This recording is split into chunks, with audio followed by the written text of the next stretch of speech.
The opinions expressed in this podcast are solely those of the participants and do not reflect the opinions or beliefs of Marshall University, Marshall University Libraries, the Department of English, the College of Liberal Arts, Marshall University Film Studies, or HerdCon. Hello, everybody, and welcome to the latest episode of Giant Bombs, exploring cinema through famous box office flops. Today, we're going to look not necessarily at a box office bomb. Actually, I'd say a box office, not a box office, but a financial success in the long run. A very low budget movie called Birdemic, Shock and Terror. And one of our, we had made a call out to viewers about for a HerdCon panel that we did in March 2025 to discuss kind of our guilty film pleasures. And this was one of the submissions that we got was from one of our respected and esteemed colleagues in the Department of English, Dr. Daniel Lewis. And so he's here today to talk about this film. He also teaches classes in film and pop culture, and one of his areas is 19th century British literature. So he's a man of many subject areas, to say the least. And so we're glad to have him. And also say that he's always been he's a friend, and he's an aficionado and enthusiast of bad movies. Yeah. Would you say that? That would be that's accurate. So I have.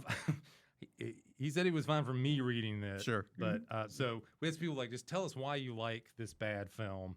Why do you find this film a guilty pleasure?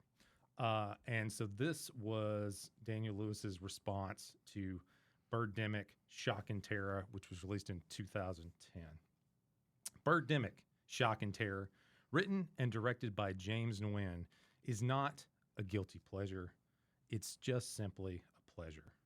The film, which Wikipedia calls a romantic thriller horror, despite being almost anti-romantic, having no thrills, and being one of the least scary movies you could watch, is a blast.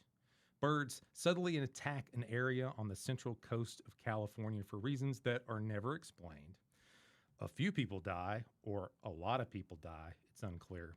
And then the birds suddenly stop attacking for reasons that are never explained.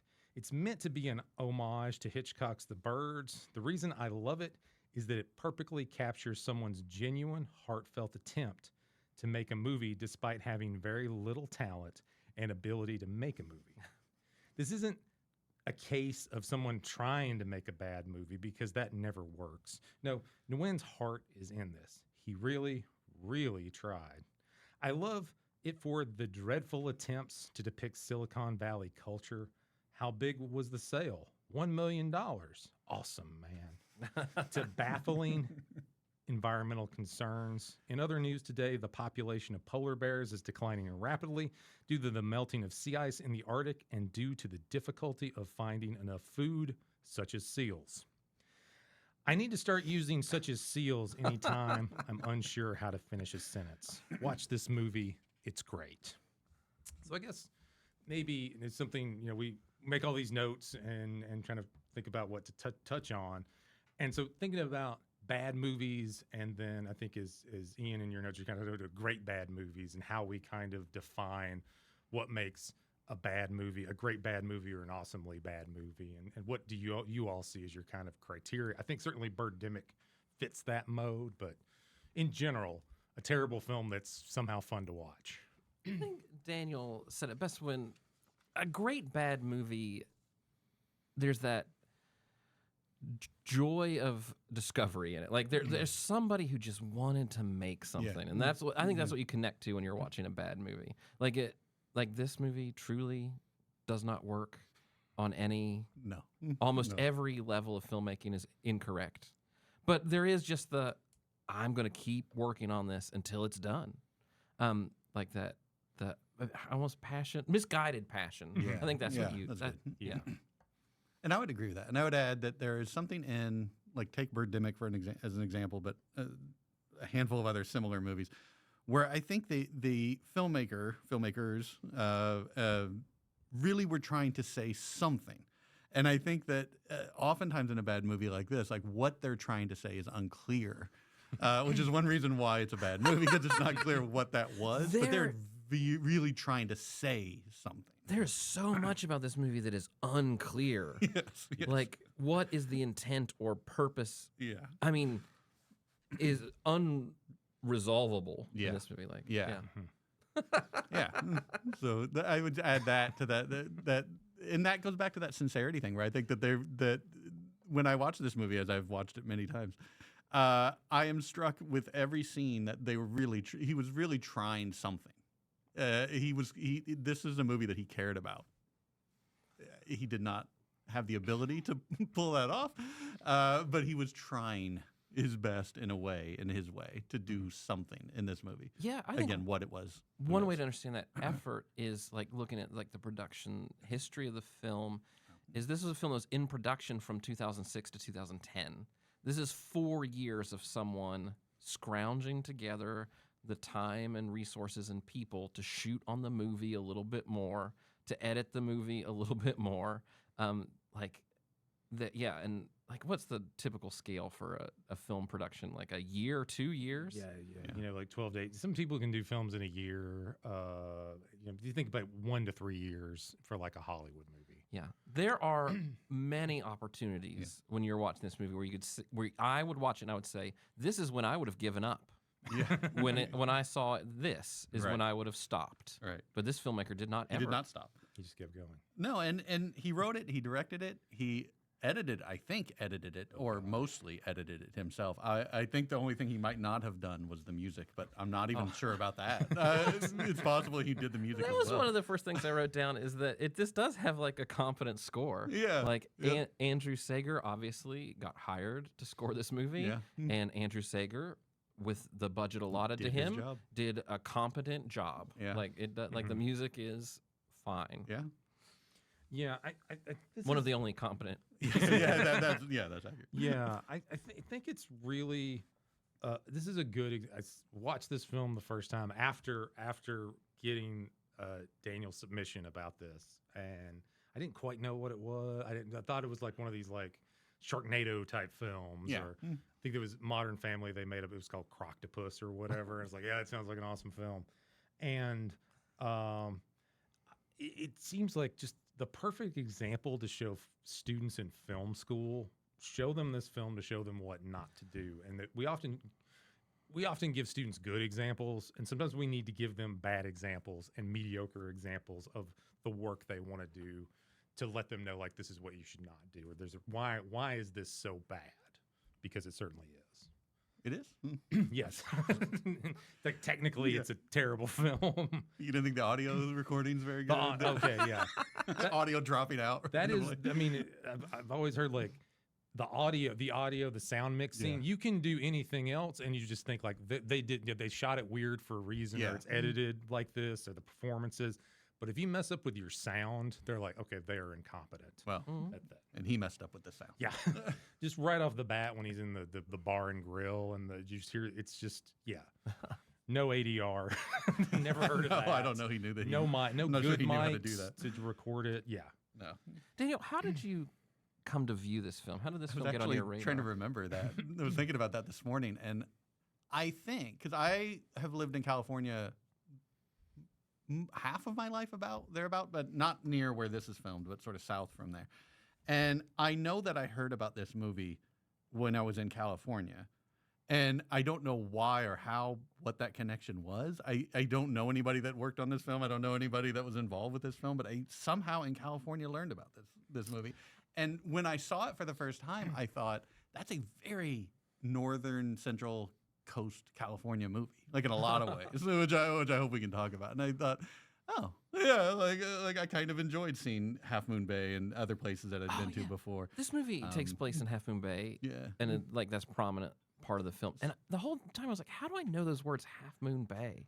There was a movie with Ed Harris and Madeline Stowe in the 90s. It was some kind of thriller or romantic crime thriller called Half Moon Bay. I don't know. Oh, I've Maybe never I heard just about know that. I've heard those words Yeah, before. maybe that's it. It sounds like an awesome place, but apparently it is just kind of typical place. Yeah.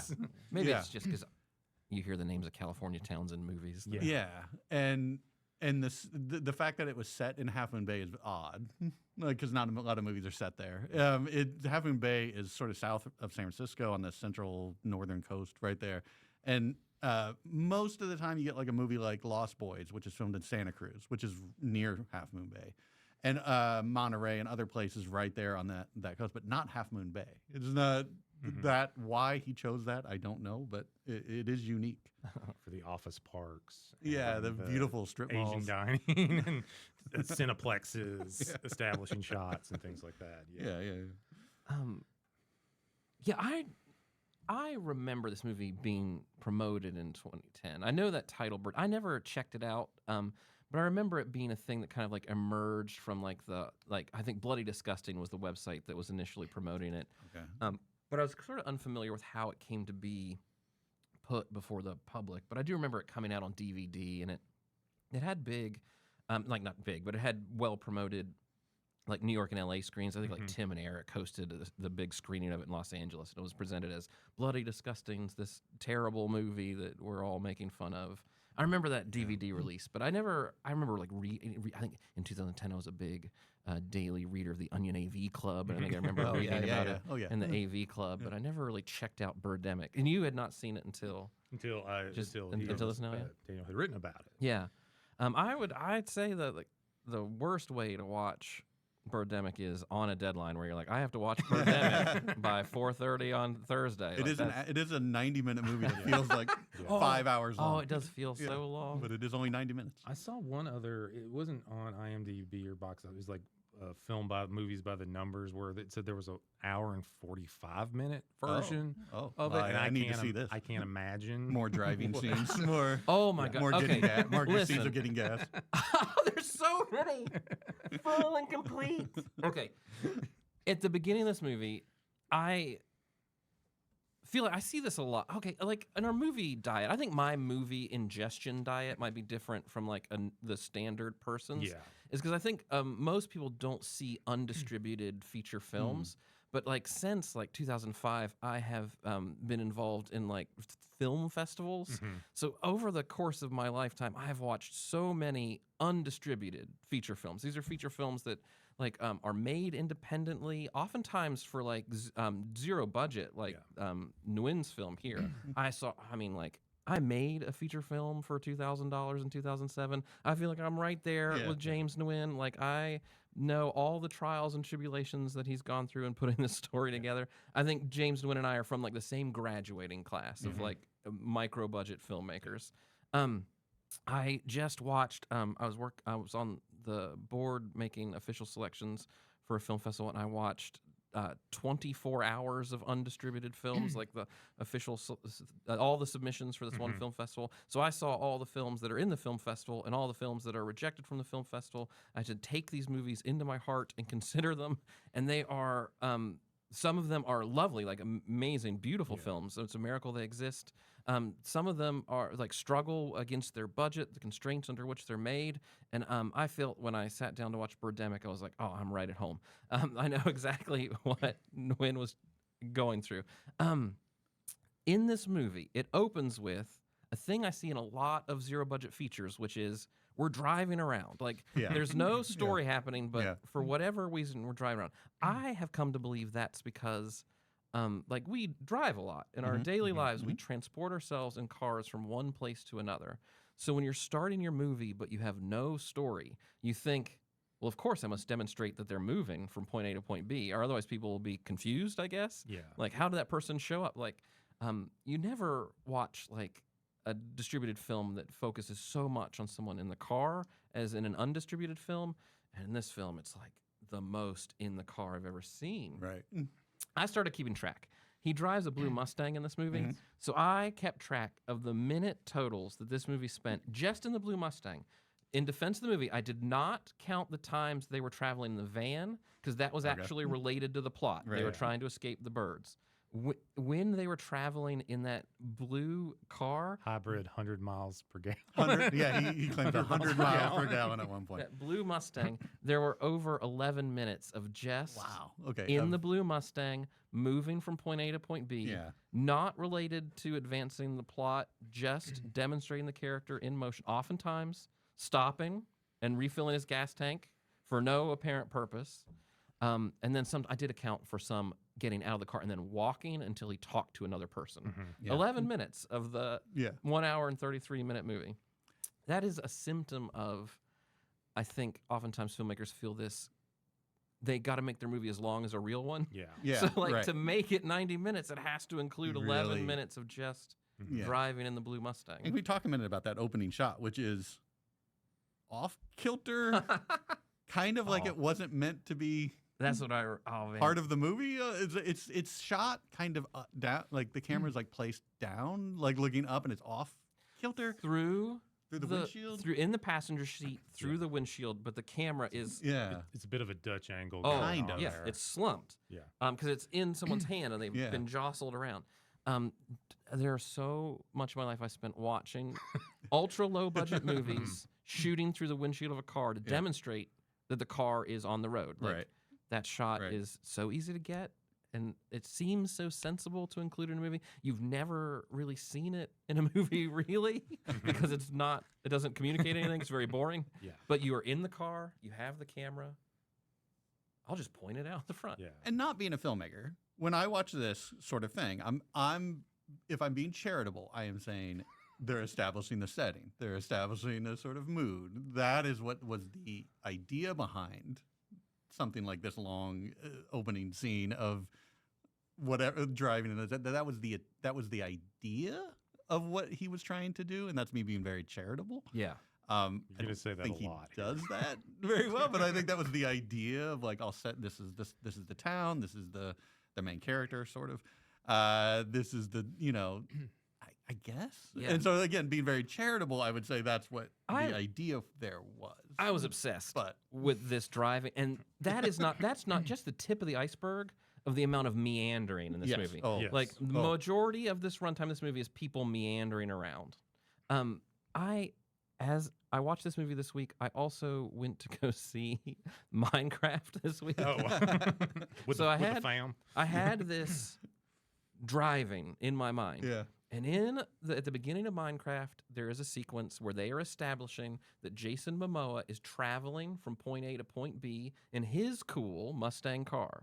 And I was like, well, maybe it's not a Mustang. I can't remember. Does he stop to Firebird or get Camaro, I gas? think. Oh, no, he does not stop and completely fill his gas tank and pay and then move on. It was perfectly executed. Yeah. 3 shots. Wide shot, him in the car. Medium shot, him getting into the car. Medium shot, him in the car taking off. Crane shot up, ultra wide to the car, arriving at or heading towards the town he was going to. Cut to getting out of the car and stepping into the video game store. 4 shots, start to finish. It was cool. It was visually dynamic. It established I'm going from here to here. It had music underneath it. Jason Momoa was very captivating. Yeah. His hair and wardrobe was fantastic. And I was just like, that was 10 seconds. Yeah. And it's Compared to easily the first 6 minutes of this movie. yeah. Yeah. And none of those things apply. It's not really captivating. It's not communicating anything. I think I would guess, and again, being very charitable, I think he was trying to make a point with how expensive the gas was at that time, because that was pretty high, I even noted in that down. 2006. He stops for gas in this movie. There are times he stops for gas in this movie, and it's like part of the plot. Yes. Like One- he needs gas. At Yeah. least one time he stops for gas, and it's valueless, Yeah. contentless. But I did note that the gas was $4.59 a gallon, and I was trying to like put myself in time. Like I know gas is more expensive in California, but $4.59 a gallon. I was like, oh, he shot this movie. This scene must have been shot in 2006 after the post-Katrina Yes. gas hikes. And I was like, what an interesting moment to capture on film. There's lots of times to think and reflect and consider while you're watching Yeah. this movie. Yeah. And I was like, well, that is like, I was just trying to think, yeah, gas, nearly It's- $5 a gallon. It's also post, and there's a reference to it late in the movie, the Iraq War, Yeah. and I think that I think there are a number of things contextually post the Silicon Valley .com. .com bust that he kind of ignores in this movie and pretends is still going on. But I think that was the idea. It was like, look how high the gas prices are, and this is the result of these things and natural emergent tragedies like Katrina and stuff like that. And that sort of is what was there. Call me Mr. Charitable. I'm just saying. I think that that's possibly. I think that's a Possible charitable. stretch. I think it's a charitable read of this Yeah. type of visual storytelling. Yeah. I just think they were meandering around. Well, that too. Filling time. Two things about the openings as we We're still talking about 30-minute it. Yeah. I like it though. discursive dissertation. Oh, on no, the this- I opening. love it though. I'm not talking about though. This is the first hour of the movie. I put in my notes, I miss long opening credits. I said I miss long opening credits watching this movie because I was like, I love this. Like just taking its time, not in any rush. So I would say that the car in motion, if that's become like the cliche of this is how I start my film if I don't quite know how to make films, I think it's better coming out of like creative writing workshops. You would always get somebody's story where someone the alarm goes off and they get out of bed, which is even a worse place. You're like, I get up and I go to the bathroom and it's like 5 pages. And the kind of idea of like, this was a comment I was like, you're writing your way into the story. The story starts here. Oh, on yes. page 5. Very much. This Yeah, story this is is- writing its way into it for more than an hour. Yes. And The movie is in no rush. Yeah. Not in a rush. And I think the needing that feature length time, because I remember, had taken a 30s film class, pre-code cinema, and they would often have films where like 68 minutes, 70 minutes, Right. and you're just like, that's perfectly fine. I'm fine with watching a 70-minute movie. This could have been, I think, a 40 or 30-minute movie. The way they're going, Oh. that there's Yeah. there's a lot of what's called shoe leather, with the term shoe leather, which is it's basically implies like people walking. And there's even one scene where Rod is played by Alan Baugh. It's like it looks like they started shooting the second he started walking. Oh, It was yeah. like when he's going to the grill, because there's like 4 different shots of that. Yeah. And it's just like, okay, you could cut the shoe leather out. You can tighten that up to where he gets out of the car, he walks, he steps in, like Yeah. it could have been more like the Jason Momoa film. Yeah, this movie could have been Minecraft. Yeah. If you just changed Not that- and changed every single thing about it. Not that I want independent film to just mimic Hollywood film, but you can learn some things from Hollywood filmmaking and use them to your advantage. Hmm. So, and I think too, like this is something you see a lot in more arty films Mhm. where it's long shots of just a character staring. Yeah. And there was the Honest Trailers had a joke about the power of stare in so many films. That just characters staring. Yeah. Have the power of stare music, and you can do that if you have a decent actor who Right. can be expressive.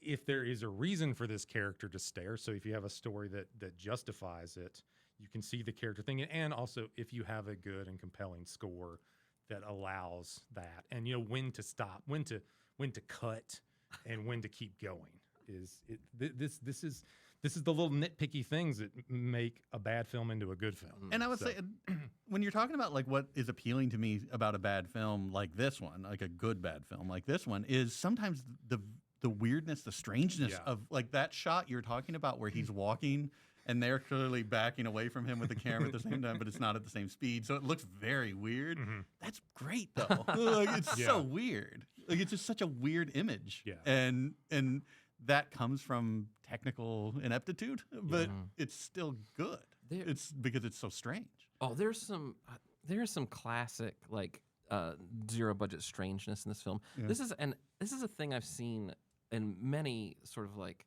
ultra low budget features. And I don't even know how you would get the idea to do it, but like so there's like a scene that's happening, right?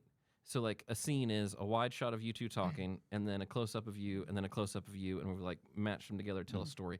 And sometimes it would be you would be talking, and I would fade transition to you talking. Yeah. Yeah, yeah. And the use of like inappropriate fade transitions always makes me sit at my chair like, oh, Yeah, why? yeah. Why now? Why Yeah. do this now? And they will just fade from one shot to another in a scene with no plan or purpose. Yeah.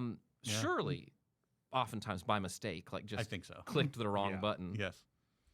And again, simple shot, reverse shot, master shot. Yeah. Yeah. Just do it, and that would involve doing the take multiple times to decide what you want in the editing room. But I actually think watching a movie like this does help you understand like visual communication in cinema better. I agree. Because when you watch it and you see that inappropriate fade, you are able to articulate, oh, that's not right. And what about it isn't right? Yeah. And what could they have done Yeah. here that they didn't do? Something that I think is like sometimes invisible in like Yeah. like a properly crafted Yeah. movie. Yeah, we talk about like film classes. They're certainly interested in the invisible editing. It's all that, a lot of work to make you not notice that there's a cut or there's some the extremely logical place where the Yeah. cut would be. Oftentimes you can notice the cuts in this movie because there's an extremely loud audio glitch right when Yes. I also think this is like one of the, obviously there's like the aspects of auteur theory. So if you had, may he rest in peace, David Lynch do some ridiculous thing, like we think, oh, he's messing with the form. Like there are all these things where it's like, because we think we apply certain intentionality to a quote unquote a great artist doing something, or even a competent artist, that where we won't do that if they are shown to be a mediocre artist at best. When we talk about a scene a little later in the movie, I was going to compare it to a scene in Mulholland Drive. So we can talk about that when we get to David Lynch always, I think, someone who I think you can see an affection for this level of filmmaking when you look at the films of David Lynch. Like, he likes, I'm just making images and I'm trying to tell a story. I don't think he always had that in his heart. Yeah. And the difference between someone like David Lynch and James Nguyen. Well, I think talent. Significant. there are moments in this movie where I think that this movie can also help you better articulate yourself. What is a director's job? Which I think is really hard to articulate if you're just watching movies. Like what does a director do? Well, I don't know. It's hard to tell from just watching the film text what the director did. There's a scene in this movie where they're in the boardroom. And it goes on for forever. Oh my gosh. One of the funniest things. But there's this one moment where it's like the main character and his like dirty best friend. Yeah. And they're celebrating whatever happened to the board. I can't even remember. And his friend kind of like grabs him and just kind of like starts humping. Yes. And I was like, that's what the director does. Yeah. The director is supposed to say, oh no, I have the story in my mind. And humping right here that's not it. is incredibly out of place.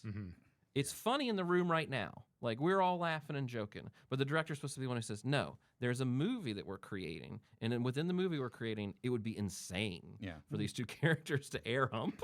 Yeah. And that's the director has to hold that mosaic in their mind. And if you lose sight of it, that's when you're like, it was funny that they air humped, and then you're putting it in the movie. that whole sequence. That is when their company is bought out by Oracle, which is a real company. So the real company buys out this fake company. And they've got all these stock options for $1 billion. So I guess if you work there a month, you own part of the company, so you're going to get a big payout. Yeah. And to me, it's just the clapping and the clapping. Oh, it's so good. Clapping builds, cut, clapping builds, reduces, cut, clapping builds, reduces. So it's like this instead of like clapping, momentum being built. Yeah, that was genuinely funny. Yes, it's genuinely funny. That was one of those moments, like you said, where you can see something so strange that Mm. you would never see in another context, where it's like, oh, this sequence of a crowd clapping is so edited so poorly, it's created something genuinely uncanny and original. Yeah. I will play that back in my mind. Since I mentioned the $1 billion, did you notice every number in this movie is 1 million, 1 billion, 100 miles per gallon? There might be another example. I think, but there's just only one. Oh, I and do. a couple 1 of billion. decimals. Yeah, and like when they get price 100 gouged million. for gasoline, I think $100 per gallon. Yeah, it's always just one. Yeah. I don't know what that means. It just keeps everything straight for everybody. Yeah. So yeah. So I always want to talk about the acting in these films, and then we can talk about all the other important stuff. But what about the acting in this film? I forget the name of the main actor, the lead actor. Rod is Alan. what's his name? Alan Baugh. I believed this was the feeling I got from every time he was on screen. Is he was performing as if a piece of movie equipment was about to fall over. Just like the camera, like he is watching the camera teeter and he's like trying to get it out real fast and then go, catch it. Like that's his entire performance. Yeah. Yeah, there's a stiffness. Like you could say stiff is his performance or unemotional sometimes, largely. I in my notes, I said, is he an android? Because one time he reacts to something by just going, yeah. Unemotional completely. Yeah, stiff, scared. Yeah. Charisma chasm. Yeah, no charisma, no appeal. I mean, look at there was no rehearsals for this film. This is how every shot of him got in the movie. Is they spent an inordinate amount of time futzing with the equipment they couldn't get to work. Yeah.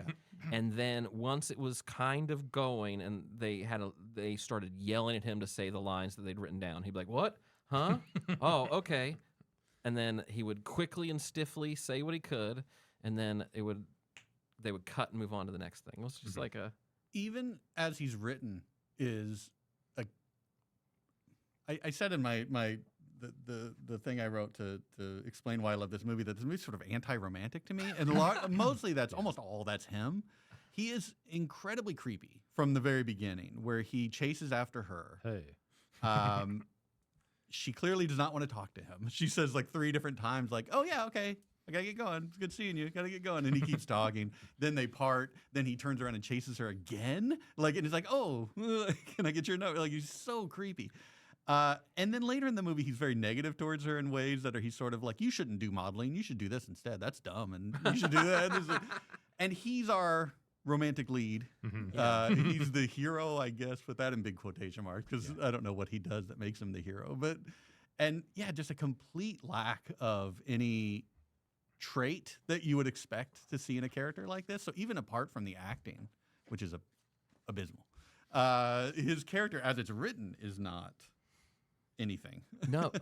Anything what it's supposed to be. I thought it was the story of the first hour of this movie is their relationship. Yeah. And they say virtually nothing to each other. Like, if you go on a date, right? Yeah. Like, you meet someone and you, like, talk for an hour and you have a good time and then you separate. That's, like, a tremendous amount of story content. There's a tremendous amount of, like, emotion and, like, learning and interacting. And in this, it's so sterile. It's like their first meeting is, "Hello, I would like to go on a date with you. Maybe, potentially in the future." Yeah. Then the next piece of information is, "It's time for our date." And then the date is basically just exchanging names. Yeah. And then And dreams. Yeah. Yeah. and then the third date is meeting her mom. Meeting her mom. Yeah, so And there is no content to No. it. Zero story content. No. I'm going to Rod is the Alan Bob. I hope I'm not mispronouncing that. Is not a good actor. No. But I would slightly defend Whitney more as Natalie. I I think- think she's much more naturalistic. She has not much to work with, but it's something about this just seems like this is a person in the naturalistic mode of acting. This is a person you would meet in your everyday life.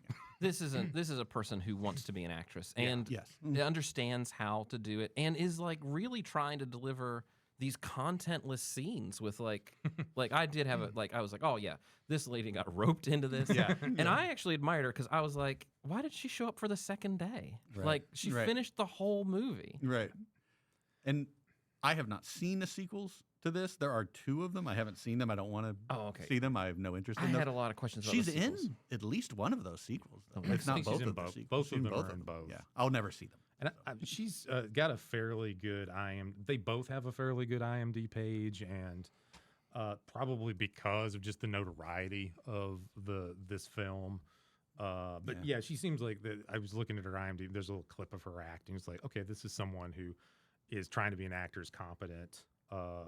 But obviously, they're going to be roped into certain films. They're not doing the next Scorsese film. No, I watched a short clip of her being interviewed, and she was talking about how did you get involved with this movie? And she says she saw the responded to the audition ad, and she did the audition, and that he called her 2 hours after the audition and offered her the role, and that's her first bad feeling about the movie. I was like, "Why did you call me so quickly after the audition to give me this?" on it. We know. Was I the only one that auditioned? Like, what happened here? And having known some people that worked at various times in the film industry, I know the thing is, it's fine to get fired. Like literally, I think that's something that happened in The Godfather. Like Francis Ford Coppola, right before they were going to fire him, he just fired a bunch of people on the set of The Godfather. Fire all these people, and on like a Friday, so they wouldn't know what to do. And that just happens all the time. Like, all these people over here are fired. But if you quit a job, that's like a huge red flag. That's a huge red flag. So I think that's just that kind of like professionalism. Like you know, and obviously there can be abusive situations that people are in. That didn't seem to be the case here, other than, oh my God, I'm in a terrible movie, and what do I do? Yeah. So, She hung in there, and she had to have never one single moment believed that the movie would be made. No, Or no one would ever see no it. one would ever Yeah. see it. Yeah. Yeah. And again, as written, her character is not much of anything at all. You're told that she's a model. You're told that her mom says she should be A real estate. real estate agent. Yeah.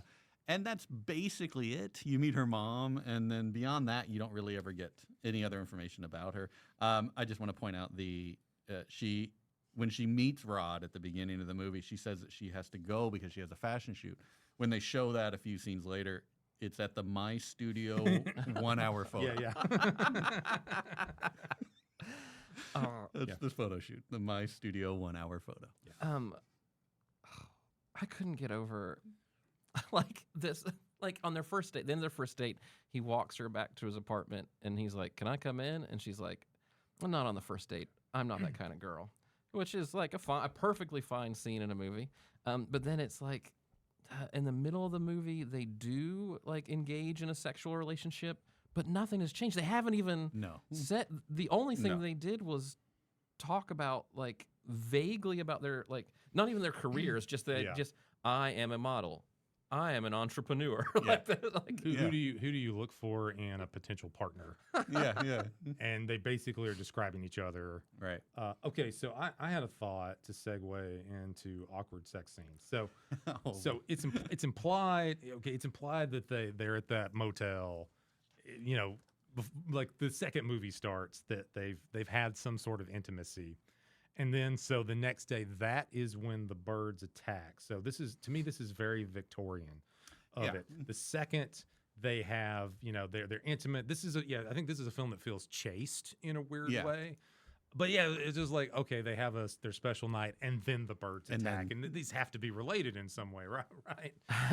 Thematically, at least. Can we talk about that motel room for a second? Because that motel room, this is a character, Rod, at this point in the movie that is a multi-millionaire, I think, they've established, and that he gets them the cheapest, dirtiest looking Yeah, motel room in Half Moon Bay, which is a touristy area, and he could have found a much nicer place, but it is the grossest motel that you could find. during the movie sex scene, they have a shot where they pan down their kissing bodies. Oh, yeah. Oh, yeah, yeah, yeah. yeah. And it shows the model's feet, Yeah. Oh, and yeah. her feet are black filthy from Yes, yes. From the motel. the nasty motel Oh, carpet there. gross. And I just, at that moment, I felt so bad for that woman. Yeah. I was Yes. like, she's been there all day, Yes. walking around on that dirty carpet in her underwear. Mhm. It's the end of that long day. Yeah. Yeah, I'm just like that's where you have a production assistant go. Let's get those feet clean because this is going to stick out to everybody because you don't really. Okay, I'm not a foot person at all, but you don't see the soles of his feet, so you have no idea what his look I did like. also, okay, I have this. And he that- stays fully dressed. there doesn't he? is, yes. For there- the sex scene? Yeah. What is the purpose of like sex in a movie? It's to create a sense of intimacy between you, like the audience voyeur, and the characters, or to portray a sense of intimacy between the characters for a important narrative moment. And in this like level of film, that gets completely disrupted by your like understanding that this like is under duress. Like her feet are Yeah, filthy. yeah. She is in her underwear, and the main character is in always exclusively. This is his version of undressed, a black tank top and like army green khakis. Yes. Yeah, yeah. Yeah. That's as he may or may not have his shoes on. That is as undressed as he gets. Yeah. So like it's that like it's just off-putting and unsettling, Yeah. Yeah, and you want to like escape into like the fantasy of the romance of a movie, not be like, oh, that she just could not wait for the call. You don't want to be anticipating the cut. Like, Yeah. no. And there are technically two sex scenes because there's Yeah. one that's before that between I cannot remember Rick and Horny Mai. Rick and Mai. And That's that's Oh. the best friend. scene. That's the scene that has that poster that says imaginepeace.com. And then later she's wearing that shirt that says imaginepeace.com. Mhm. And I wondered if that was some sort of deal she made. Like I'll be in this in my underwear in this scene if I can promote my website or whatever imaginepeace.com is. I didn't look. I don't want to look. But whatever that website was, is that part of the deal? And speaking of the Rick and Mai, it's an example of someone's having an intimate moment and the phone rings and they answer They the answered phone for some reason. and they're like, oh, do you want to go on a double date? And we realize, oh, these people all know each other, and then they go see an Inconvenient Truth. Perfect double date movie. Right. That's like one of like this. The dialogue in this movie is almost entirely contentless. It is people saying things like, "Hi, Do you want to go on a double date? Yes. Yes. A double date sounds good. I'm arriving at our double date. That was a fun double date. Like that's that's but basically it. one of the only pieces of like story content is them staying in the parking lot saying, "I really like the movie An Inconvenient Truth." Right. There's also they were Maya and Rick were going back to do some sensual work. Yeah. So yeah, again, it all feels very chaste in a weird way, despite the killer eagles. But You're yeah. right. There's very few curse words in the movie too. There's a few. Not really. They really stick out. Yeah, when yeah, use because they them, don't though. really curse in the movie at all either. It's There is a very great one that sticks out so much to me. It's No. towards the end of the movie. It's my favorite thing in the whole movie. I think we all know. This guy, Tell us about it. We're all thinking about the same one thing. character says, "Where's Becky?" And the main character says, "She's taking a shit." That's the funniest thing I've ever heard in a movie. Which they pass numerous places that have bathrooms. There's no like, oh, we can't go in this business or we can't go in this building or we can't. There's nothing that establishing that. So I don't know why she's doing that out in the middle of the field. It makes no sense. And then he says it, and then I couldn't believe they dramatize it. Oh yeah, you see it. Yeah, That is the point of the next scene. Yeah. That's what she was doing. And Natalie was like protecting her, but then I think there is some sort of arc of intelligence in the. I guess were there eagles as far as the birds go. They were always Yeah. eagles, except that some of the animations were vultures, I believe. Yeah. And that they grow in competence, but they can just like suddenly they're like one swipe of their claws and they'll cut your throat and you die. Right. One thing we've sort of talked around, which I think we Or have they to explode for reasons that Yeah, they or never they can throw established. acid on you. Yeah, something. I don't know what that is. we have to state this clearly about this movie. This is Birdemic, the movie where birds attack people, like in Alfred Hitchcock's The Birds. Yeah. And you see the first bird at 20 minutes in the movie, and that is a shocking moment. Yeah. Mm-hmm. The way the birds are done is among the worst things I've ever seen in a movie. Yeah. And But the birds don't start attacking until after minute 40. At minute 38, you see your second bird of the movie. It's a dead animated bird on the beach. Don't touch it. Don't touch it. It is almost an hour, 50 minutes into the movie before the birds start attacking. I haven't seen Hitchcock's The Birds in a long, long, long time. Is that the way that movie is structured? I don't remember. I think it takes a is that what he while. was Takes a going while. for? Is it so he was going for something like that? Maybe. And Yeah. obviously fails. And But obviously Hitchcock was much better than like 'cause it was the whole like Tippi Hedren and Rod Taylor clearly has this weird incestuous thing going on with his mom who he is like very devoted to. And then there's the Suzanne Pleshette character that's still hanging around where he lives because she's in love with him. So there's all this like interesting soap opera drama tension that works very well because it's a Hitchcock at his peak making that film. there's actual craft. Yeah. There's And then I think you kind of see little Care. scenes where birds fly by or they kind of nip Tippi Hedren or you just see him in the background. So it's a slow build. slow build, not like nothing for 40 minutes and then And also they're seagulls Birds. largely. So they're like really annoying, like stupid, dumb seagulls. Right. And then what happens when there are thousands of them trying to kill you, then it becomes they're no longer the annoyance. They're a horde of death. right. So yeah. These birds in this movie are screensaver birds. Yes. They're animated as if it was a bird screensaver. There's about a 3-second loop of animation for each type of bird. And there are a couple. There's looking dead on the bird from the side, and a different bird from the side. Yeah. And it is astonishingly that you would put that in your movie and then show it to people is astonishing. It's worse than even like these temp animatics or whatever that they use for special effects. This is kind of what it'll look like when they intersperse it for a rough cut in like a Hollywood film. So. Yeah, if you told me I put an object on the screen to mark where the animation should be, I would say, well, don't use that one. Yeah. Just make a circle or an X. When I watch it, and I know this is most like an unanswerable question, but when I watch it, I think, did James Nguyen look at this and he said, and one of two reactions are possible, I guess. He could look at it and say, amazing, that looks great. It's exactly what I wanted it to look like.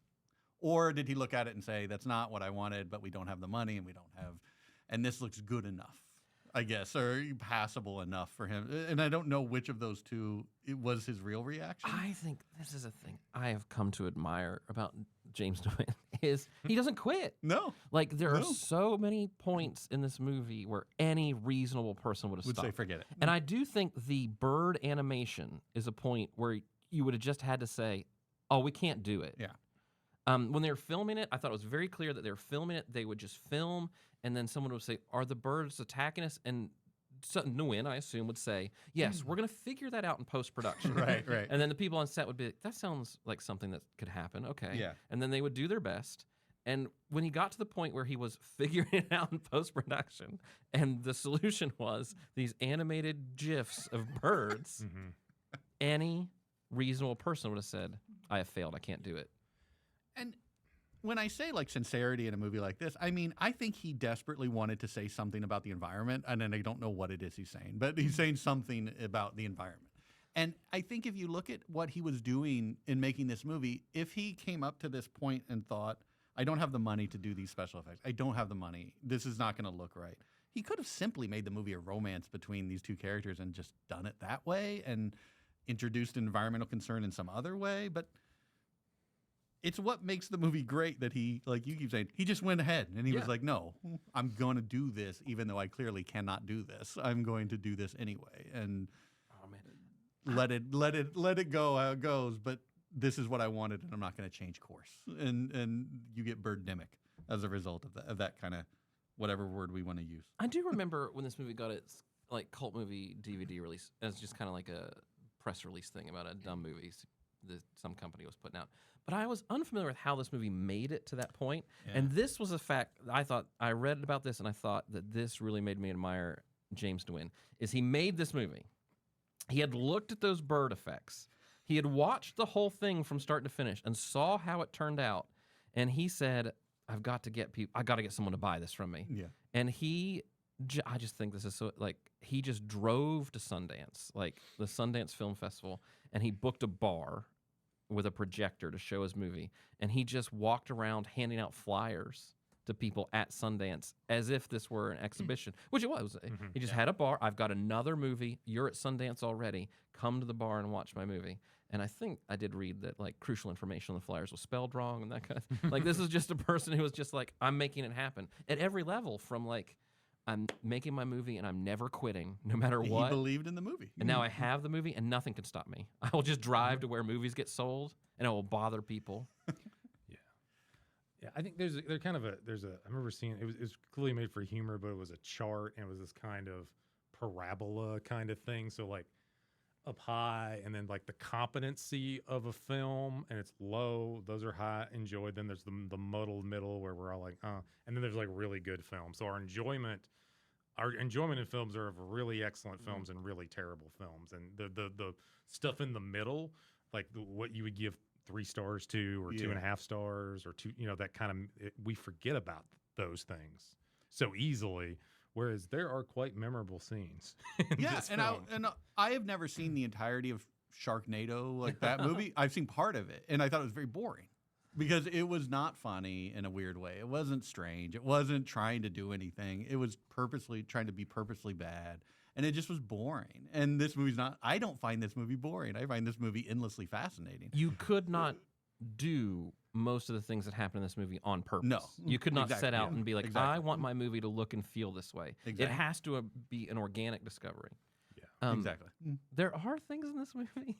Like I was surprised at how few there were, because usually you're watching like a really bad like low budget movie. There's usually like some reason someone made it, so there's like an idea in it that's exciting, or at least there's like a part of it where it's like, oh, they really had the time to craft the sequence, so like they couldn't make the whole movie of that quality, but there's a certain quality. There were like 2 moments in this movie where I was like, oh, that's almost a story. Yeah. They almost discovered a story.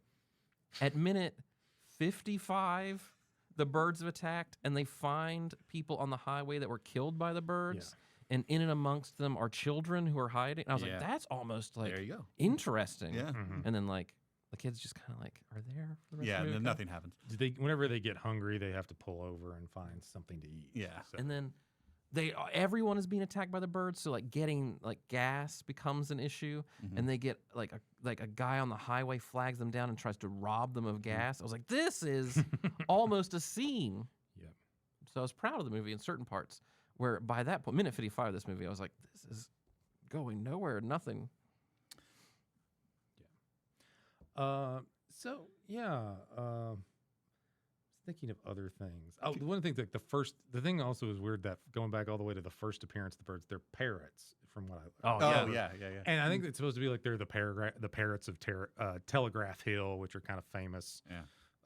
Feral colony of birds. I don't know, like we're in San Francisco-ish area where this is being shot or filmed, even if it isn't. So, yeah.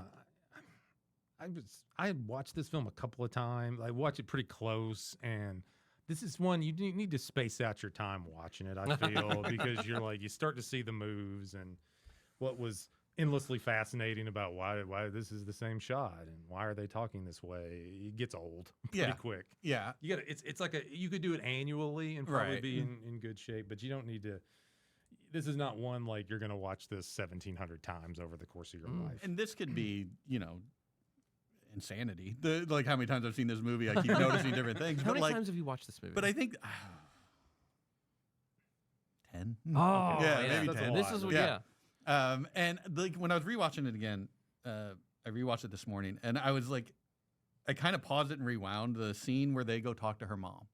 She flubs every other line, everyone, and she just keeps going. And they didn't retake it. They didn't do anything. She just messes up her lines just completely. And I like it. I was like, I like that. I was like, just don't do it. Like, don't retake that. Just let it go. And I found that scene so sort of like almost charming that she was flubbing her lines and she was like, oh, I'm not going to stop. I'm just going to keep talking and act like I didn't just completely mess up that line. I liked it. And the second thing that I mentioned, Mulholland Drive. There's that scene in Mulholland Drive where, I don't remember the name of the actors. It's that scene in the diner. And he's talking about his dream. And the camera is floating in a really unsettling way while he's talking about his dream. In a really unnerving way. Like you're not sure why the camera's moving and sort of like floating around him in that way. It does that in that scene with the mom. And the camera's just sort of just over here and it's over here and it's like, why is the camera moving like this? Like, and I think in David Lynch's case, he clearly was doing it to set this sort of unsettling feeling, this sort of unreal, surreal vibe in that scene. I think in this movie, it was just ineptitude. But if I'm the viewer of the movie and I'm watching that scene, and what do I care that there was ineptitude and they didn't know how to operate the camera, they didn't know what they were doing with the camera. The effect in the movie is still the effect, and I don't think that I'm not comparing the two like they're on the same level by any means like that. I'm not that insane yet, but I'm just saying that like the effect of that ineptitude is still an effect, and it still sort of works in its own weird way. And I'm watching that scene with the mom, and I'm like, the camera's floating, and she's flubbing her lines, and it suddenly turns very interesting to me. And in a normal, quote unquote, normal movie, they would have done a retake. They would have said like, you messed that line all up. They would have fixed whatever was going on with the camera, but that would have made it far less interesting to me. I think it was the John Waters film Cecil B. Demented, which I have an affection for, and it's the Cecil. He's a demented filmmaker, and they were like he wanted to film true reality or something like that. So like it's only one take. Yeah. Basically, he was like he presaged Tommy Wiseau in The Room in that film. So it's like, yeah, this is the most taking that first take, which I don't think 99.9% of filmmakers should not. It's not first take, best take, but that there is this true authenticity and reality in that first take, no matter how messed up it is. Yeah. So yeah. But and I was thinking also of Dr. Jones as played by Rick Camp. He's okay, that's an actual actor right there. He's done local theater or something because he can. I also think the characters who have. Usually your best actors get the exposition dumps, and so he gets all this exposition that he gets thrown at. But there's so much. You have the tree hugger that shows up. I mean, there are all these little side quests going on in this tree film. hugger with an amazing wig, that 2000s emo wig. Totally his real hair. It's just it's just all these random again, like what it's a bunch of things, and I don't know what the cohesion of the message is. Yeah, what is he trying to say in this movie? Save the environment. That's not necessarily a theme. You're successful, and then the birds attack. Yeah, I don't know what the point of this film is. Oh, I should have looked this up before. When did An Inconvenient Truth come out? 2006. I looked it up this morning, the same year they were making this. I was curious. So they theoretically could have seen the movie in the theater. Yeah, I was curious about if they were making this movie halfway through when they discover An Inconvenient Truth, but that might not have been the case. Yeah.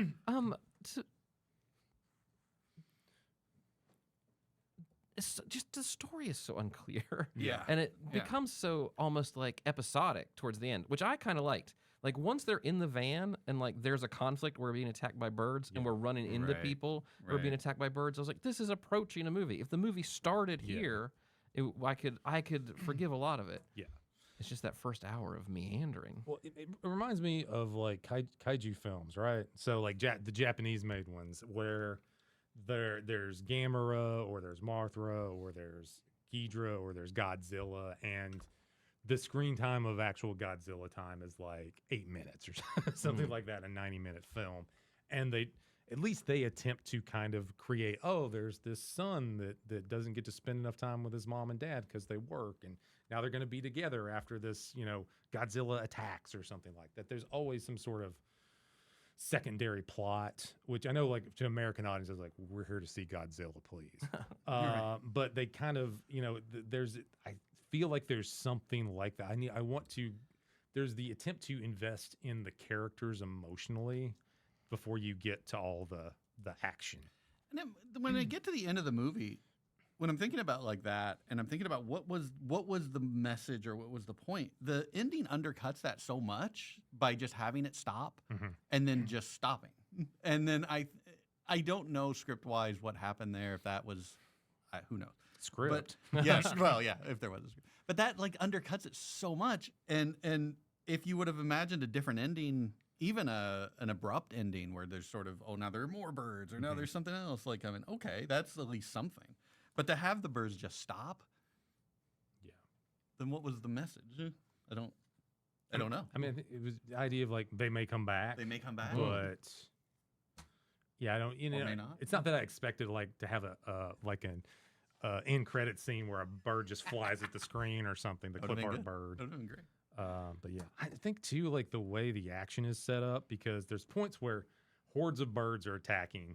Yeah. And then they're clearly not. They're using digital guns or whatever. There's no squibs going off in this film. They can't afford that.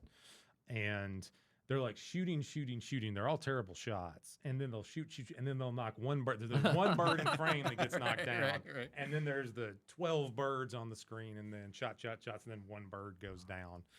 So again, it is this kind of there's no momentum. It's like up and down and up and down. Not that, just it's like. I often wonder, I would think it would be an interesting project for someone to do if they re-edited this film and put together how it would be different if you kind of more traditionally edited this film. What would it be like? Would it take up would it take away all the interesting things that we're like fascinated by and amused by and surprised by? Would it just be a boring old film without the Have either of you seen The Happening, M. Night Shyamalan? Yes. The Happening. So I hadn't thought about this until rewatching the movie this time, but I was like, there are similarities between these two movies. There are. Like major similarities. The Happening is 2008. So I don't think there's any way M. Night Shyamalan would have even known anything about this movie, obviously. So there's no issue there. But in The Happening, there's the wind, and the wind is killing people, right? Something like that. Is it the plants are poisonous? I believe plants or the wind. I don't know. Something. The plants are conspiring to protect themselves. Yeah. Okay. I believe. Okay. And they are releasing chemicals that make people do things that travel by the wind. And they sort of go out into the countryside for some reason to get away from it, and then they like join up with other survivors. Oh, it is inexplicable how. And close the ending these of The movies are Happening together. is it just stops. Yeah. They don't know why it just stops, and it may start again. Why are the Nobody trees knows. killing people in The Happening?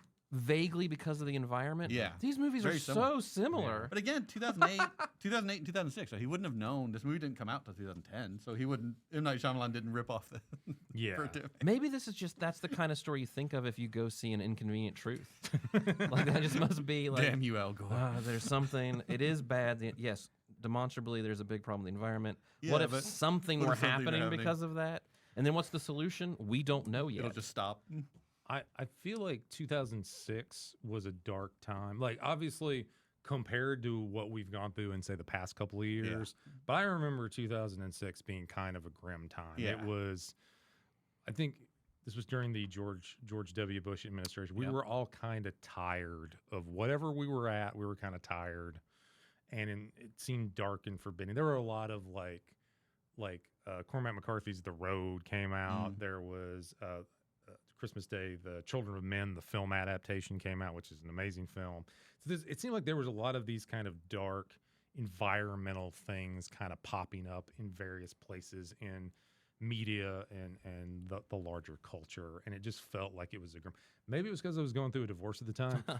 But it was like, oh, that was not a good year, 2006. This movie did have that effect. The minute I saw that placard for $5 gas, I was like, oh yeah, that was Yeah. a tough time. Yep. Yeah, I remember. Yeah, it was like in that year from there to 2000. Like gas was like generally lived in places that don't have that expensive. Gas was like $4.50 or something crazy like that. Yeah. Like, oh, I can't drive around randomly as much. We'll never see 99-cent gas again. So, yeah. You need to get a 100-mile-per-gallon car. Yes, 100 mile an hour, and then I think. give me some solar panels.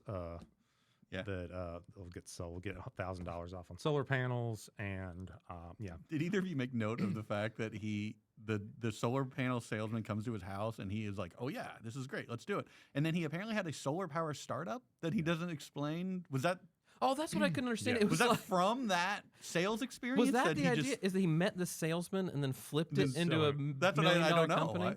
And then all of a couldn't- sudden he has a solar startup. Yeah, I was like, I thought last scene you didn't know anything about solar Yeah. panels. Now he knows it. Now he knows Now enough he to ha- give a presentation. Yes. Yeah. The worst student presentation you've ever seen in your life.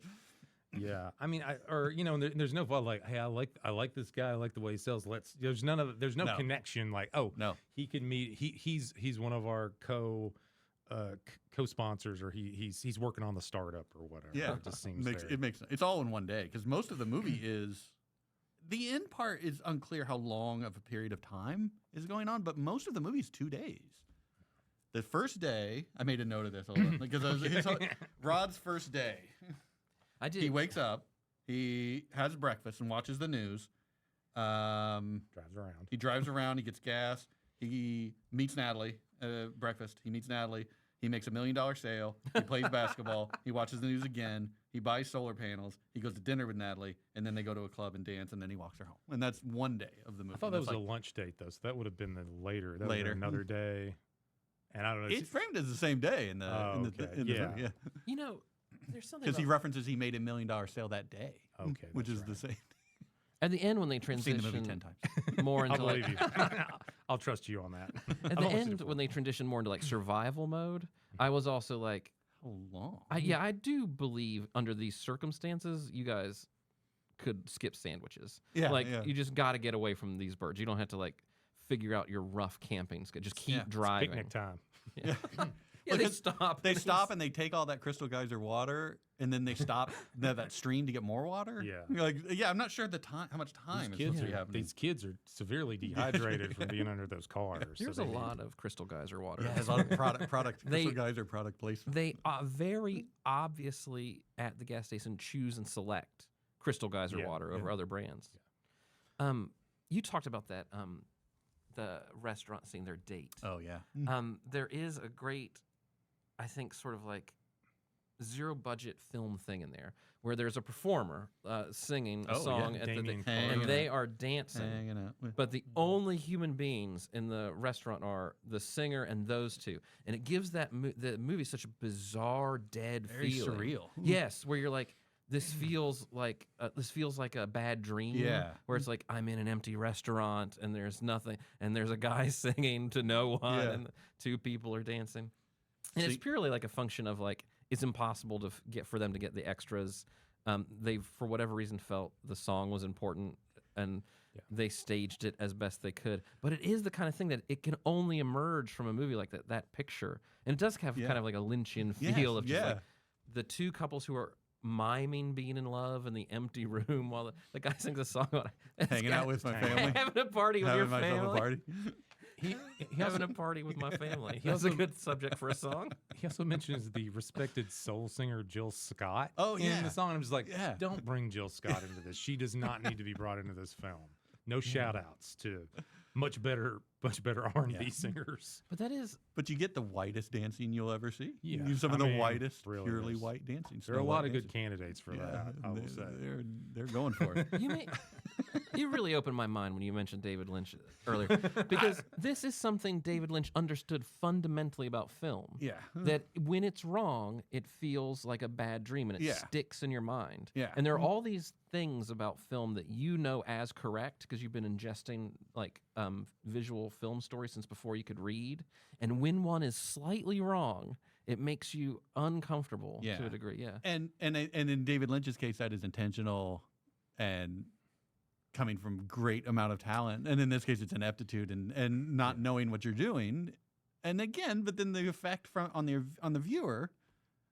I'm not saying that they're the same effect, but it is a similar effect where you're like this dancing scene in front of this person singing this song about partying with my family, and it just feels so weird. It leaves an impression. Yeah, you're like, what is this? I will remember that wide shot of that completely empty, like just chairs on top of tables, empty, closed restaurant. With that scene taking place, it's very memorable. And it's like some kind of like German, or it was some kind of East European restaurant. It seemed to be, and then you've got a soul singer there, and so there's a lot of cognitive dissonance with that. And I have to imagine, like David Lynch understood that dreamlike quality cinema, and I have to imagine him as a young man sitting through film festivals, watching movies just like this, just being like, imagine him watching Birdemic. Yeah, just like that felt wrong in a way that I'll remember.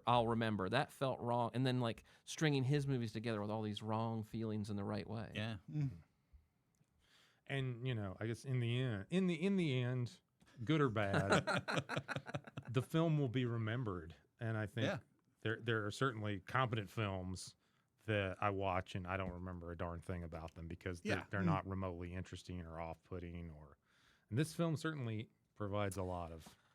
I think if I had been at that Sundance in 2010 where they sold this movie and I'd went to that bar, which is I can easily imagine myself doing that exact thing, I would have left after the first 10 minutes. I do not think I would have hung out. That's true. I would not have found the magic in Birdemic. Yeah. I mean, I think I was thinking about like the awkwardness of like, it's maybe I'm getting to like, I used to love seeing high fives depicted on screen. Like that's not fun. This movie. But it's something like when you get older, it's like that is like the lamest thing to depict is any character of any race doing a high five. And it's something that like apparently is it was an African American basketball player who basically invented the high five. Oh, it was I never thought about it. They started doing it. He started doing it in the 70s, and I probably need to link to something in the discussion. But he people in the 60s did not know what the heck a high five was. It did not exist, and one player did it, and it caught on, and it is ubiquitous. But it just seems it's the equivalent of like watching an old movie where everyone goes hip hip hooray 3 times. It's just like that's awkward, and that makes things painful to watch. And also white guys playing basketball. Oh, I think there was there were like a couple of films around that time where white dudes were playing pickup basketball.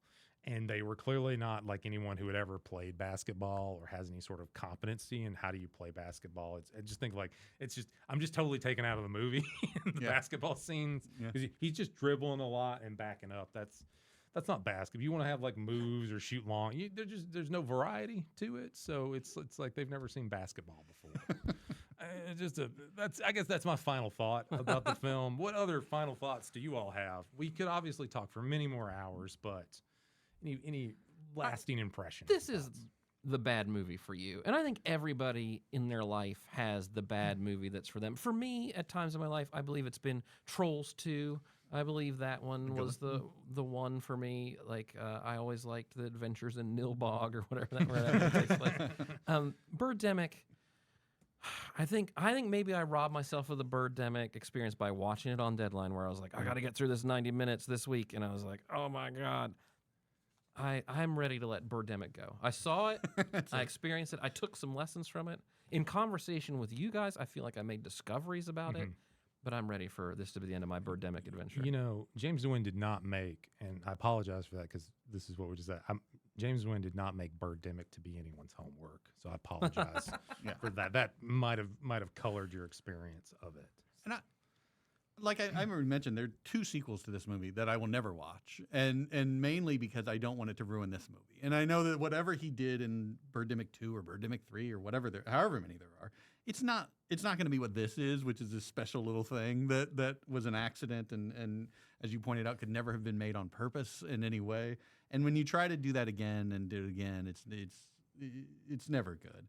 And this little thing to me is like it's weird, truly weird little movie that is endlessly weird and fascinating and strange, and I have all these questions that I know will never get answered in the movie, and I like it like that. I like that I will never know why they say certain things and then never come back to them, or why they stop and try to help people in that bus and then shoot at the bus while the people are inside. Like things like that that'll never get answered. Like nobody will ever answer that. Why did he decide to have them point the guns at the children inside of a bus? I don't know, but I love that, and that's what I love it. And I think overall, I'm saying it's as good as any David Lynch movie.